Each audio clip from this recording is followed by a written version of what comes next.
지금부터는 본인이 말씀하실 게 있으면 그냥 들어오시면 되겠습니다. 예. 예, 이게 되게 어려운 게 사실 전제 자체가 틀리기 때문에 사실은 굉장히 이게 전망이나 판단이 달라집니다. 그러니까 저는 세상을 선형으로 보지 않아요. 그러니까 가치관이 다른 거죠. 예를 들어서 경제 성장률이 2% 3%면 집값이 2% 3% 오르나요? 아니잖아요. 갑자기 50% 올랐잖아요.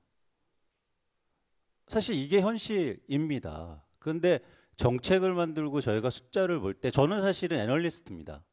국가에서 공인받은. 저는 숫자를 보고 시장을 판단하는데 거기서 사실 현실을 보거든요. 현실은 선형으로 움직이지 않아요. 예를 들어서 우리가 집값이 2%씩 올라갈 거라고 예상하면 올해 그냥 10% 오르고 끝나버려요. 그러면서 조정받고 그래서 사이클이 만들어지는 겁니다. 변화가 만들어지는 거고.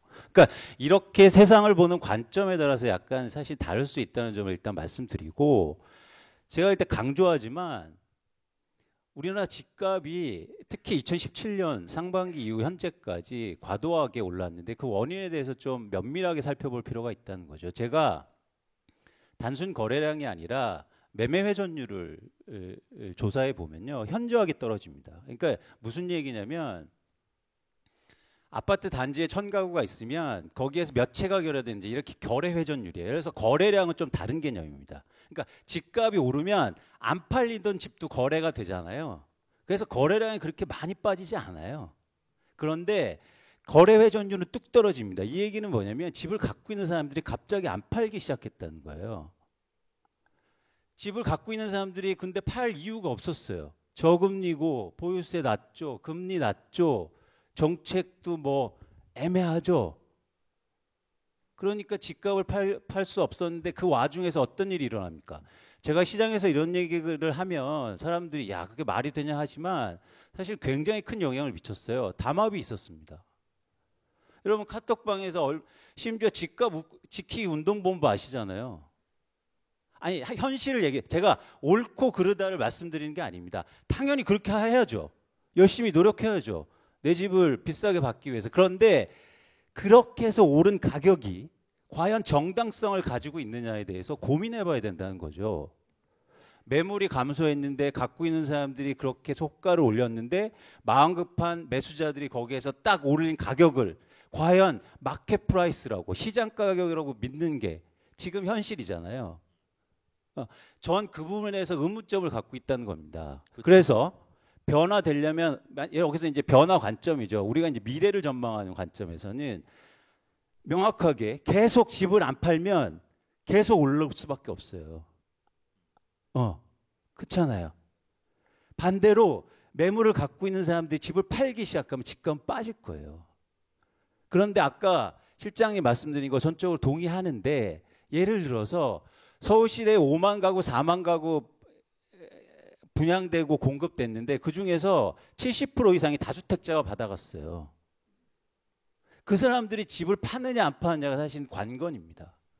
그런데 저는 팔 거다라고 생각하는 거죠. 왜 팔 것 같으세요? 가격이 올랐으니까. 가격이 오르면 팔고 싶지 않으세요, 여러분? 그리고 금리가 올라가지 않습니까? 저희는 시장을 스톡으로 보지 않고 플로우로 보는 거예요. 주택 보급률이 중요한 게 아니라 향후로 어떻게 변할 건가. 주택 보급률이 지금 90%인데 과거에 70%였으면 좋은 거잖아요. 그러면 과거보다 집값 상승률이 떨어져야 되는 거 아닙니까? 이렇게 플로우로 세상을 바라보는 거죠. 그러면 지금까지 집을 그렇게 안 팔았던 다주택자들이 약간 힘들 수도 있겠다. 그러면 집값이 조정받을 수 있다. 그런데 현실이 또 웃긴 겁니다. 뭔지 아세요? 또 그렇게 집값이 빠질 때 2%씩 빠지지 않는다는 거예요. 여러분, 제가 주식시장, 아까 시장이 주식시장 싫다고 하셨지만 저는 주식시장에 있거든요. 주식시장 GDP 성장률 떨어지고 기업의 이익이 뭐 10%씩 떨어져서 주가가 10%씩 빠집니까? 절대 안 그래요. 오늘 시장 보세요. 미국 시장 보세요. 그게 현실이거든요. 그래서 저는 위기감을 느끼는 거죠. 그 좌중을 숙연하게 만드십니까?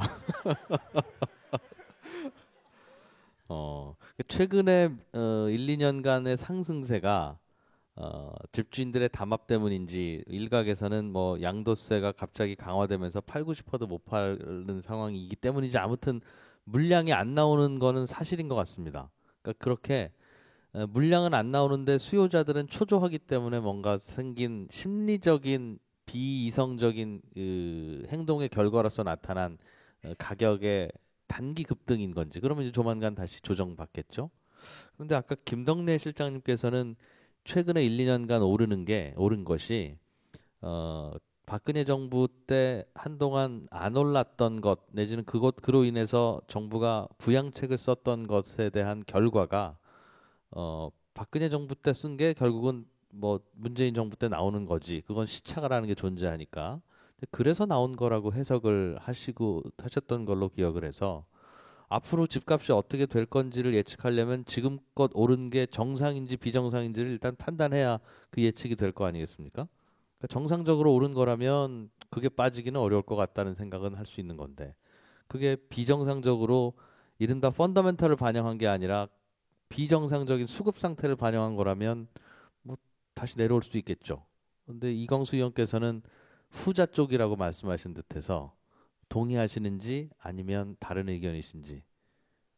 정확한 답은 저희 연구원에서 매년 시장 전망을 발표합니다.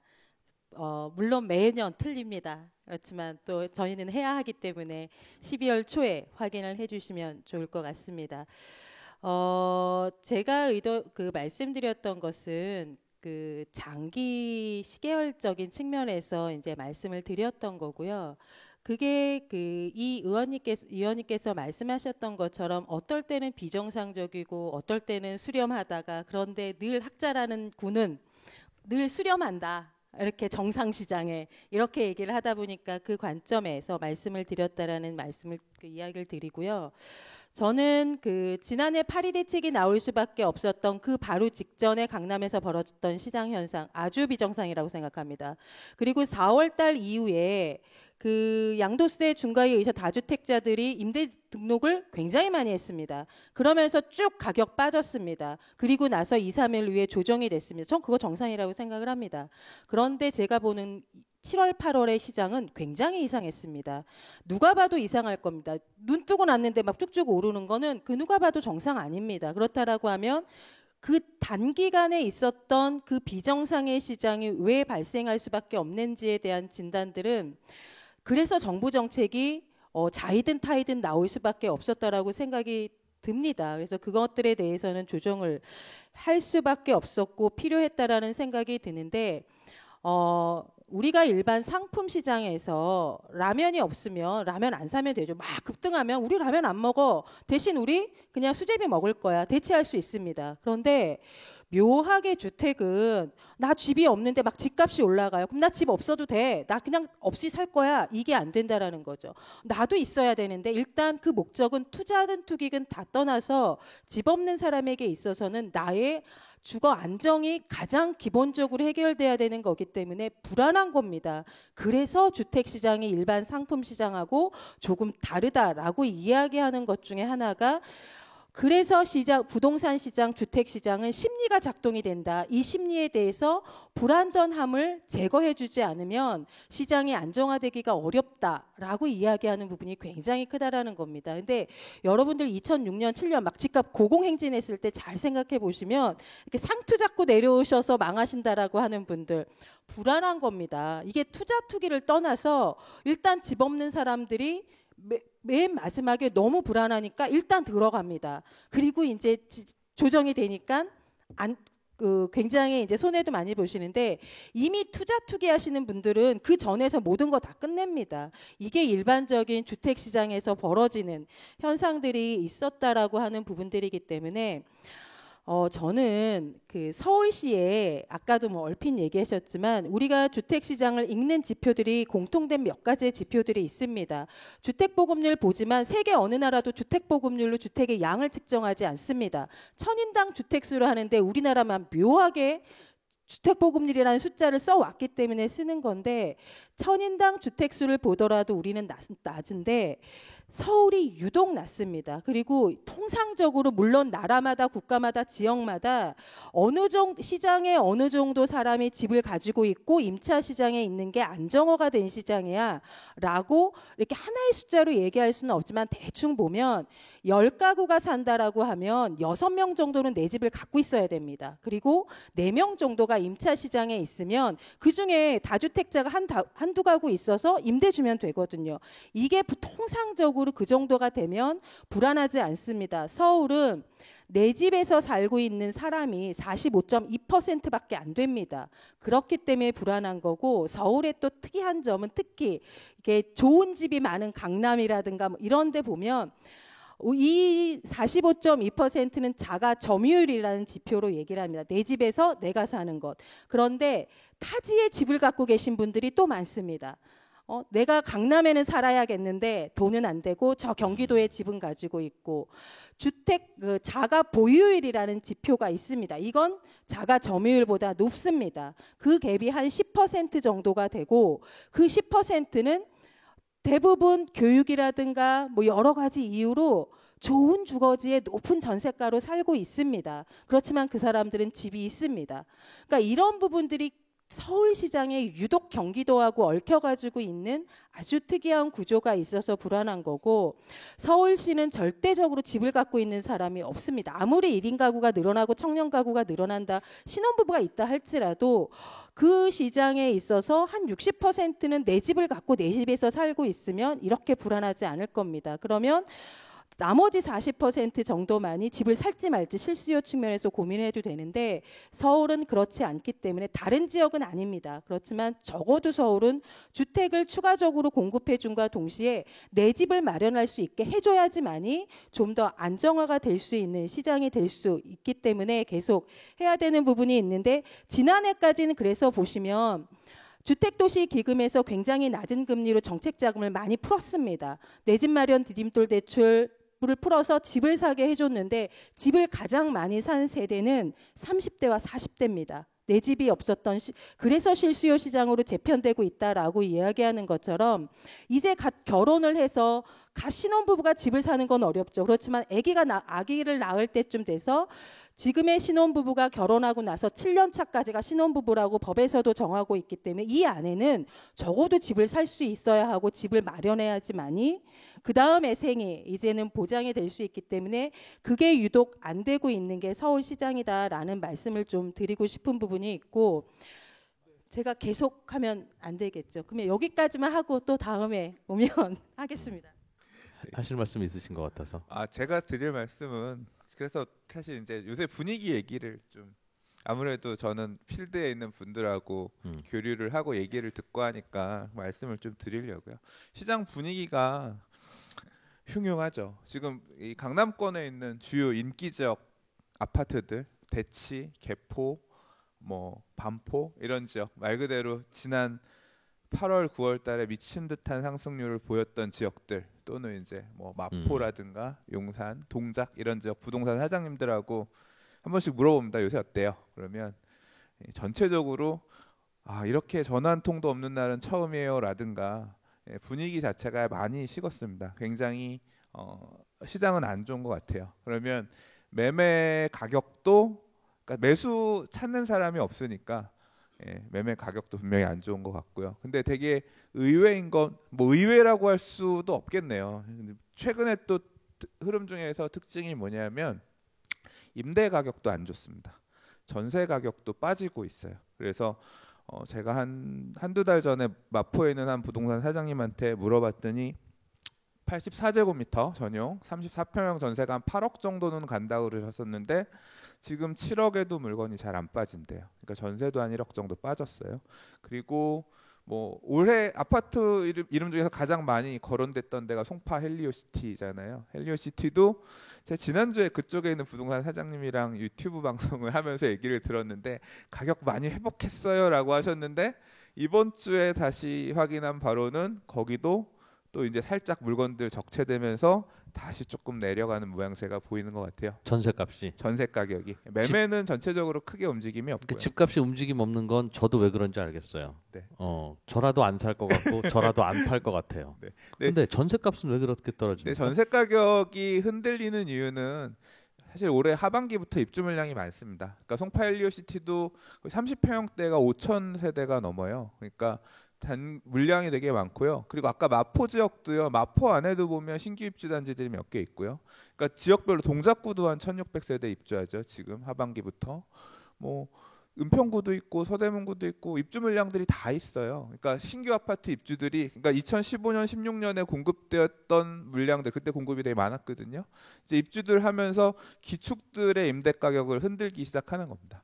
그리고 내년에도 입주 물량이 많아요. 그리고 이제 이 9.13 대책이 사실은 극단적인 이 유동성을 차단하는 대책이었거든요. 그러니까 8.2 대책 때까지는 열어줬었던 것 중에서 금융을 다 틀어막아서 결론은 유주택자가 집을 더 살 때에는 양도세도 못 빠져나가고 그다음에 보유세도 늘어나는 걸 못 빠져나갈 거고 그다음에 대출도 안 해줄 거다라고 얘기를 하면서 뭘 건드렸냐면 저는 되게 그러니까 현장에서 실질적으로 되게 크게 작용할 수 있다고 생각한 게 전세자금 대출을 건드린 겁니다. 그래서 일종의 전세자금 대출이 임대 가격을 이렇게 좀 떠받쳐주는 역할이 어느 정도는 작동했을 거라고 생각하는데요. 이제 그게 막히면서 그러니까 신규 입주 아파트들은 기본적으로 정해진 물량을 보통 한 달에서 두 달 이내 보통 한 45일 정도 입주 지정 기간을 주거든요. 그 안에 무조건 입주를 시켜야 돼요. 9,510세대가 사실 헬리오시티는 입주 기간을 3달 주는 것 같긴 한데 정해진 기간 안에 다 입주를 하려면 보통은 어떤 문제가 생기냐면 내가 들어가야지라고 생각했던 분들도 내가 살고 있는 집이 안 빠져서 못 들어가다가 그래서 그럼 이 집이라도 새를 놓자 해서 임대 물건으로 바뀌기도 하고요. 근데 입주를 해야 되는데 적어도 계약을 뭐 입주 기간 전에 전세 계약을 하거나 아니면 입주 기간 중에 계약은 해야 입주 지정일 마지막 날이라도 입주를 할 거 아니에요. 근데 보통은 끝나고 나서까지도 물량들이 남아 있거든요. 그러면 이 남아 있는 물량들은 뭘 내야 되냐면 지연 배상 이자를 내야 됩니다. 납부하지 못한 대금에 대해서 지연 배상 이자를 내야 되는데 아시다시피 금융은 꽉 틀어 막아놨죠. 대출 받기도 되게 어렵고 대출 받아서 잔금 미리 치는 것도 사실상 어렵고요. 세를 맞춰야 되는데 그게 안 되니까 전세 가격을 낮춰서라도 낼 거거든요. 그러면 새로 입주한 아파트 전세 가격 싼 거인데 굳이 그 동네에 기축 아파트를 전세를 비싸게 주고 살 필요가 없잖아요. 그럼 이게 어떤 영향을 끼치냐면요. 제가 이제 경험적으로 지난 상승장에서 거래된 사례들에 대해서 얘기들을 들으면 주로 어떤 사람들이 사요 얘기를 하면 재개발 같은 경우는요. 임대사업자를 내고요. 그러니까 9.13 8.2 대책에서 대출을 막으니까 대출 LTV 제한을 하니까 임대사업자를 내고 사업자 대출을 통해서 사업자 대출 같은 경우는 감정가격의 80%까지 대출을 해줬거든요. 그렇게 피해서 대출을 가득 받아서 샀어요. 근데 그게 다 막혔어요. 9.13에 못 산단 말이에요. 그게 안 되는 사람들은 주로 뭘 샀냐면 매매가 14억짜리를 전세 8억 끼고 현금 6억 갖고 샀어요. 그런 식으로 전세 끼고 사는 투자들. 왜냐하면 더 올라갈 것 같으니까 전세 끼고 미리 좀 주워 놓자 이런 마음으로 사람들이 외지에서도 사고 유주택자들도 사고 움직였단 말이에요. 교체 수요도 있습니다. 뭐 그 중에서는 내가 살고 있는 집에서 강남으로 옮겨가기 위해서 미리 먼저 사놓고 내 집을 그때 이거 전세 빼면서 팔면 되지 뭐 이런 수요도 있었는데 그것도 다 막혔거든요. 근데 지금 전세자금 대출이 막히면서 전세 가격이 일종의 올려주던 게 약간 빠지게 되면 어떤 문제가 생기냐면 14억짜리 집이 전세가 1억 빠지니까 실투가 7억이 돼야 되는 거고요.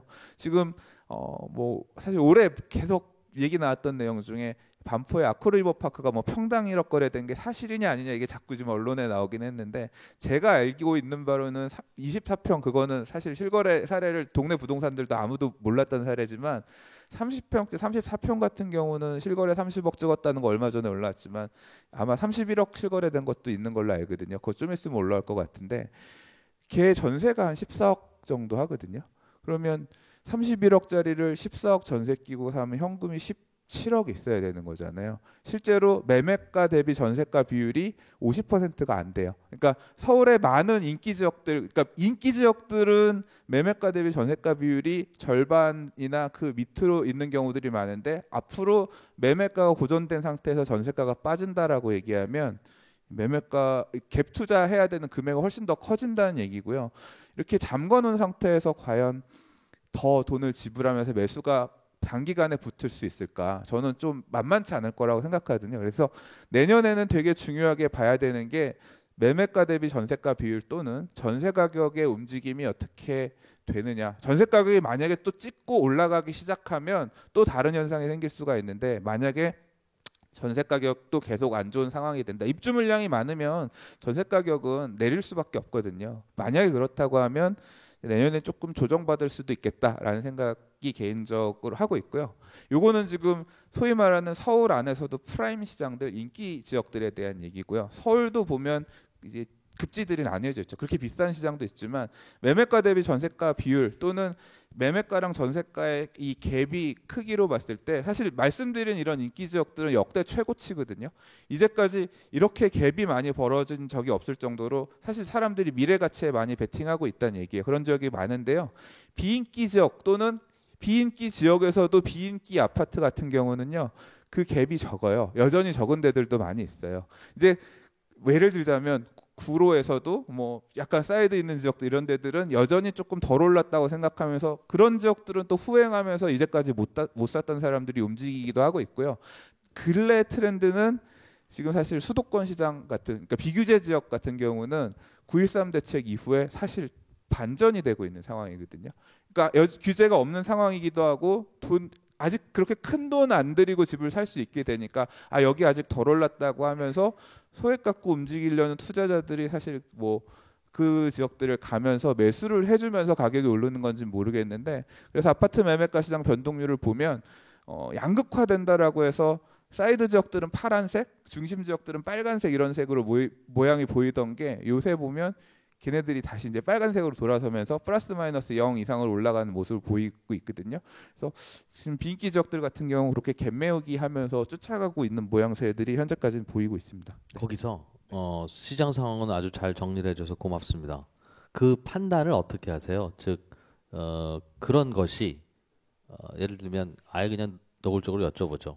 막내 동생이나 조카가 삼촌, 내가 돈이 많지는 않아서 인기 지역 아파트는 못 샀는데 요즘 보니까 그 외곽에는 뭐 규제도 없다 그러고 뭐 이것저것 좀 분위기 보니까 좀 오르는 것 같은데 내 형편에 맞는 집 삼촌이 계속 사라고 그랬으니 살까? 이렇게 물으면 저는 사라고 합니다. 예. 그러니까 제가 사실 하락장에서 되게 힘들어봤거든요. 지난 서울 하락장에서 엄청 힘들었었어요. 그래서 그때는 뭐라고 합리화를 했냐면, 그래 차는 사면 감가가 되면서 나중에 폐차식이 없어지는데 집도 뭐 낡으면 내가 샀을 때보다 떨어질 수도 있지 라면서 사실 스스로를 합리화하면서 버텼거든요.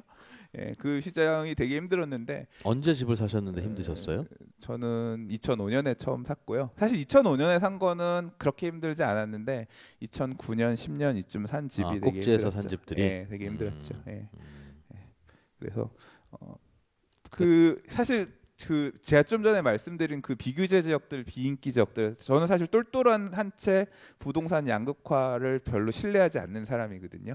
그냥 수도권은 덩어리로 묶여서 움직이는 편이고, 물론 개 중에서도 별로 안 좋은 애들 같은 경우는 아예 사실 저는 좋은 거 아니면 안 본다, 좀 약간 치우쳐서 물건들을 보는 편이긴 한데, 그러나 비인기 지역 안에서도 선택받는 그런 지역들 물건 같은 경우는 실수요자라면 뭐 오를 수도 있지만 사실 떨어질 수도 있지만 뭐 그런 측면에서 사실 아직까지는 좀 덜 올랐다고 생각합니다. 그래서 만약에 물건에 따라 다르겠지만 사도 된다고 얘기할 것 같아요. 예. 그리고 제가 그 2019년에 조정이 될 수도 있을 거다라고 말씀을 드렸고, 이거 뭐 제 얘기만 있는 게 아니라 저도 사람들 얘기를 들어보니까 그럴 수도 있겠다라고 생각이 드는 부분인 건데, 보통 이제 한 1월 달, 2월 달 이때가 제일 심리적으로 죽어 있을 때거든요. 사람들이, 그러니까 매도자들도 이제 전 한 통도 안 오면 일단은 머리가 아파요. 이제 폭락하나 보다. 또 과거의 경험도 있고, 그래서 매수자 입장에서는 그런 시절을 잘 봐서 사실 저는 좀 매수 타이밍을 봐도 된다고 생각합니다. 실수요자라고 하면 이번 텀에서도. 예.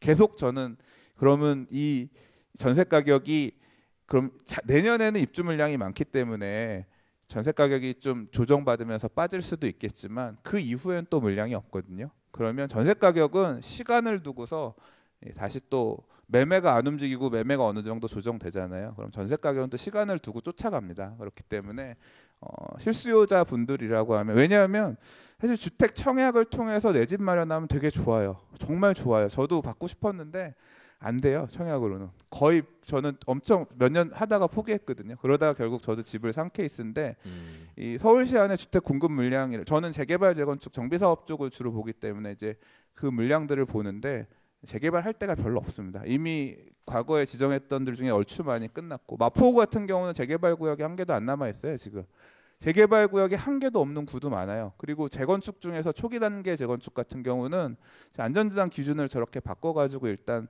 불똥 튀는 거를 막아놨기 때문에 어느 시점 이후 물건들부터는 또 물량 나오기 힘들 거라고 생각해서 기축들 중에서 좀 조정받으면서 내가 살만한 능력 범위 안에 들어오는 물건이 있다고 하면 실수요자분들은 좀 이번 조정이 만약에 있다라고 하면 긍정적으로 보는 게 맞지 않나, 개인적으로 그렇게 생각합니다. 조금 짓궂은 질문인데 죄송합니다. 네. 항상 실수요자라면 살만하다. 네. 그러니까 항상 견제가 붙어요. 자, 실수요자라면. 실수요자, 무주택자 또는 1주택 교체 수요. 저는 그 그렇죠. 정도까지로 그러니까, 얘기하고 그런데 있습니다. 예. 실수요자라면 사도 된다라는 말씀에서는 제가 느끼는 뉘앙스는 네. 떨어질지도 몰라. 네. 당신이 사면. 네. 그렇지만 실수요자잖아. 네. 그러니까 나한테 뭐라고 하지 마. 라는 뉘앙스가 들어있는 것 같아서, 그러니까 실수요자라도 집값을 괜히 더 주고 사고 싶지는 않잖아요. 오르고 떨어지고는 예. 장담할 수 없죠. 장담할 수 없고요. 사실 실수요자는 어떤 부분에서 좀 유리하냐면요, 이 금융이 들어갔다고 하더라도 버틸만 해요. 그러니까 이게 그러니까 다주택자는 어떤 문제가 있냐면요, 팔고, 예를 들자면 이런 거예요. 양도소, 아까 뭐 집은 많이 남았으니까 팔면 좋지 않을까요? 얘기하지만 사실 나라에서 많이 가져가면, 세금으로 많이 가져가면 팔기 싫은 마음이 들 수도 있습니다. 왜냐하면 주택이라고 하는 거는 주식도 물론 배당이 있지만 사용 가치를 통해서 일부 현금 회수를 할 수 있는 방법도 있거든요. 전세 가격을 올려받는다거나 월세를 올려받는다거나 하면서 바꿀 수도 있잖아요. 그래서 그런 선택지가 있는데, 지난 10여 년 전에 규제가 이 서울시의 투기 지역이 처음 지정되고 강남이 투기 지역이 해제됐는데 몇 년 걸렸는지 아세요? 10년 걸렸습니다. 2003년에 투기 지역 지정돼서 2012년 딱 9년 걸렸고요. 투기 과열 지구는 2002년 지정해서 2012년에 10년이 걸렸거든요. 그러니까 이 규제 지역이 들어가 있는, 규제가 되어 있는 상태에서 양도소득세를 좀 이렇게 중과가 안 된 상태에서 빠져나가기가 지금 되게 힘든 상황이에요. 지금 만약에 더 오를 폭이 남아 있다고 하더라도 지금 만약에 다주택자가 물건을 더 사면 보유세도 엄청 고통받아야 되고요. 그 다음에 그 이후에 팔고 나갈 때에도 세금으로 다 털릴 거기 때문에 사실 이 오를 수도 있고 떨어질 수 있는 리스크를 떠안아 가면서 그렇게 막 더 들어갈 실익은 크게 없다고 생각해요. 그래서 저도 뭐 집을 더 사거나 할 마음은 사실 작년부터 없었거든요. 근데 실수요자나 유주택자는 사실 제가 뭐 조정받을 것 같습니다라고 얘기하지만 내년에 또 미친 듯이 올라가면 어떡해요? 지금 근래 엄청 가족들 간의 싸움이 많이 난 내용들 중에 뭐냐면, 야, 집 많이 올랐으니까 팔아라고 얘기했다가 팔고 나서 가격이 급등해서 부부싸움하거나 가족 간의 싸움하거나 안 보는 제 주변에 있는 실제 사례예요. 그러니까 그런 타이밍을 재는 것도 되게 어렵거든요. 그래서 오를 수도 있고 떨어질 수도 있고, 1주택자 또는 교체 수요 1주택자 또는 무주택자라고 하면 아무래도 이 레버리지가 상대적으로 적기 때문에 약간 좀 조정받는 상황이 오더라도, 또는 하락하는 장이 오더라도 좀 더 버티면서 다음 상승 텀까지 좀 살아남을 수 있지 않겠냐, 이제 그런 측면에서 알겠습니다. 실수요자를 말씀드린 겁니다. 예. 예. 이광수 의원님, 제가 알기로 이 의원님은 지금은 집값이 내릴 것이다, 내려야 한다는 쪽이지만 실제로는 이보다 몇 년 전에 집값이 이제 꿈틀거리기 시작할 무렵에는 집 사도 된다, 집값 오를 것 같다는 말씀을 하셨던 걸로 기억이 나요. 그래서 여쭙는 것인데, 지금 강 대표께서는 조금 조정이 오면 그때는 사도 되는 타이밍인 것 같다는 말씀을 주셨는데, 그래서 이 의원님 그 생각을 여쭙고 싶습니다. 어느 정도 조정이 오면 이 의원님 보시기에도 이건 사도 되는 포인트라고 보십니까? 그때 굉장히 매수 포인트를 잘 잡아주신 것 같아서 뭘 보고 야, 이때쯤이면 집 사도 돼라는 걸 생각하세요? 사실 오늘 그 일반 분들이 들으시니까 재밌게 말하고 싶은데 제가 원래 좀 이렇게 목소리도 그렇고 그래서 이해를 해주시고요. 그 약간 제가 말하면 숙연해지긴 하죠. 예. 그래서 일부 분들은 뭐 목사를 해보는 게 어떠냐 뭐 이런 말씀하시는데 좀 고민해 보겠습니다. 그 저는 말씀드리지만 가격 수준은 중요하지 않다고 봅니다. 뭐냐면 그 가격을 계속 얘기 드리는데 가격을 만든 원인에 대해서 고민한 거죠. 제가 2013년 4월에 제가 집을 사자고 엄청나게 했고 그 이후로 계속 집 사자고 그랬어요. 그때 이런 세미나에 가면 제가 집 사자고 그러면 웃었어요. 제가 잘나서 맞춘 게 아니고 그때 집값이 정확히 30% 빠졌었습니다. 이 정도 빠질 게 아닌데, 그리고 빠진 원인들이 뭐냐면 우리나라 다주택자들이요 3주택자 이상이 2008년도에 18,000명 정도 됐어요. 그런데 갑자기 2010년도 정도에 3,500명으로 줍니다. 죄송합니다. 11만 8천 명에서 갑자기 3만 5천 명으로 줄어요. 그러니까 다주택자들이 못 버티고 집을 다 내놓은 거죠. 그래서 집이 빠진 거예요. 그걸 제가 보니까 또 그러니까 부자들, 쉽게 말하면 부자들이 주택 비중이 굉장히 낮은 거예요. 그래서 저는 집값이 빠진 게 중요한 게 아니라 집 살 사람 많네. 그리고 또 집 팔 사람 없네. 그럼 뭐예요? 오르는 거잖아요. 그래서 제가 사자고 그랬어요. 지금은 어떻습니까? 진짜 집 살 사람 그렇게 많은 거예요? 어떤 분이 삼성전자 돈 많이 벌어서 집 산 사람 많아졌대. 진짜요? 여러분 그렇게 생각하십니까? 그러면 반대로 집 팔 사람 별로 없어요? 전 그렇게 생각 안 하거든요. 이건 철저하게 수급의 문제입니다. 수급을 알면 사이클을 읽을 수 있다고 전 생각해요.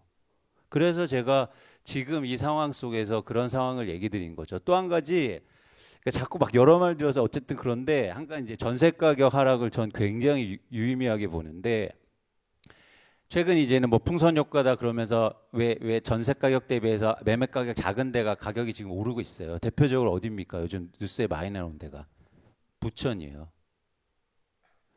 가보시면 한 뭐 2, 3천이면 대표님 살 수 있지 않나요? 네, 제가 잘 뭐 시장 상황은 한 5천이면. 저도 언론으로만 네, 접해서 네. 태어나서 부천을 안 가봤어요. 근데 요즘 굉장히 핫해요. 갭 투자죠. 그런데 그 옆에 바로 시흥신도시가 붙어 있습니다. 시흥신도시에 매년요 3만 호 이상 입주 물량이 증가하고 있어요. 증가돼요. 올해부터 내년까지, 내후년까지. 그런데 보세요.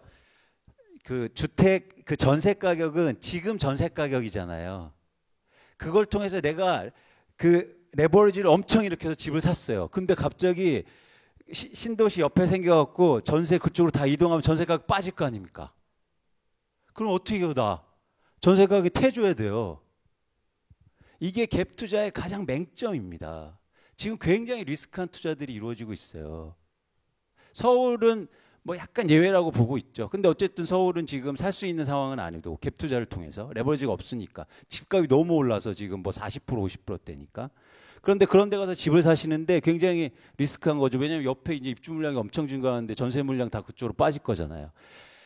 잘 보시면 우리 서점에 가시면 책 보시잖아요. 나 한 채인데 16채 됐어요. 100채 됐어요. 이러신 분들 출발이 언제선지 아세요? 언제? 2010년도 11년도에 출발이었어요. 그때 두세 채 산 다음에 전세 가격이 오르잖아요. 그럼 거기서 레버리지를 또 일으켜서 또 집을 사는 겁니다. 이게 바로 레버리지 투자예요. 전세 가격이 높을 때 사는 건 굉장히 리스크한 거예요. 낮을 때 사서 전세 가격이 오르면 또 하나 사고. 사실 그렇게 해서 돈 벌었는데 다 자기네들 돈 벌고 나서 그렇게 하래. 전세 가격이 높을 때 사래. 근데 옆에 지금 입주 물량 계속 증가하고 있는데 우리나라 2015년도에 50만 가구가 분양됐습니다. 갑자기 또 숙연해지는데. 아니 제가 누가 그래요? 제가 이런 말씀 드리면 너 애널리스트가 숫자로 얘기하라. 숫자로 얘기하시는 분들 굉장히 사기꾼이 많아요. 저 숫자 다 알아요. 얘기 안 합니다. 어쨌든 전세 가격 지금 그렇게 갭 차이 나게 사는 거 굉장히 리스크하다. 특히 수도권에 평택, 시흥, 동탄 이런 데 입주 물량 폭발적으로 증가합니다. 김포. 그런데 지금 수도권에 그래 서울은 이만큼 올랐는데 작다 그래서 레버리지 일으켜서 전세 가격 조금 줘서 샀다? 그럼 나중에 어떻게 할 거예요? 전세 가격 빠지면. 거기다 집도 못 팔면. 그런 게 바로 급매물로 나오는 겁니다. 그래서 사실은 저는 그러니까 가볍게 들으세요. 너무 예. 근데 저도 사실 말씀하신 부분에는 조금 동의하는 부분이 있거든요. 그러니까 왔다 갔다 하세요. 네? 아니, 그러니까 지금 그 위치에 따라서 약간 다른데 지금 부천을 얘기하시니까 좀 말씀드리는 건데. 그 얘기가 아니라요. 이게 이제 저는 항상 이런 걸 보니까 이 도시개발 사업이라는 게 있어요. 뭔지 아세요?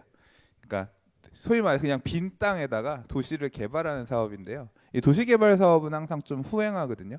그러니까 이 안 하고 있다가 집값이 오르면 사업을 할 만하니까 뒤늦게 물량들이 나오는데요. 사실 도시개발 사업 물량들이 앞으로 나올 가능성이 커요. 그럼 수도권 지역들 중에서 약간 애매한 지역들 같은 경우는 그 물량들이 말씀하신 것처럼 지금 수도권에 있는 택지지구들 공급도 있지만 도시개발 사업들도 앞으로 나올 때들이 경기 쪽엔 되게 많기 때문에 그런 물량 때문에 그런 지금 쫓아 올라가는 지역들의 빈기 지역들 같은 경우는 굉장히 힘들어질 가능성도 있는 것 같아요. 그럼 번복해야겠네요. 예.